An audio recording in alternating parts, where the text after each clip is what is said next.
बिरेस्तारा सकाळी Kadamba bypass चिमला जंक्शनार container truck लवणलो।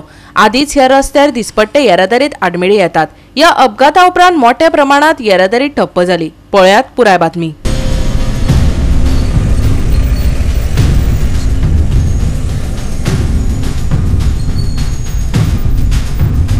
चिमलाचे junction आदीच आपल्या गुणांक लागून बरेच फामाद आसा। या बायपासार कितलेशेच अपघात घडल्यात।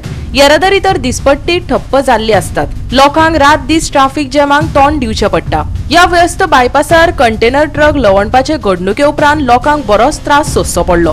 हो कंटेनर ट्रक फोंडेच्या नेस्ले कारखान्यांतल्यान मुंबय वतालो। हे घडणुकेत यूपीच्या मूळ ड्रायव्हराक किरकोळ दुखापत जाल्या।